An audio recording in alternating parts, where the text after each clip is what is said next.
এখন থেকে ত্রিপুরার অন্যতম দুগ্ধ উৎপাদনকারী সংস্থা Gomati cooperative milk producers union limited এবার তাদের উন্নত মানের স্বাস্থ্যসম্মত দুগ্ধজাত পণ্য নিয়ে প্রবেশ করল আসামের বরাক ভ্যালির বাজারে।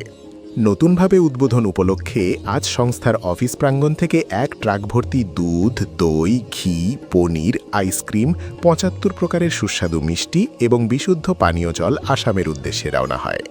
এই উদ্যোগের মাধ্যমে বরাক ভ্যালির সাধারণ মানুষের কাছে মানসম্পন্ন ও বিশ্বাসযোগ্য পণ্য পৌঁছে যাবে, এটাই সংস্থার মূল প্রত্যাশা।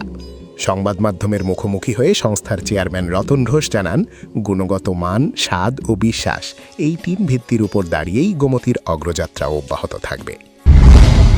এই গোমতী কোঅপারেটিভ মিল ইউনিয়ন আগামী দিনে যে আমাদের সমিতিও খোলার উদ্যোগ নেওয়া হয়েছে। আমরা এখন ৪৫টা নতুন সমিতি খুলতে যাচ্ছি।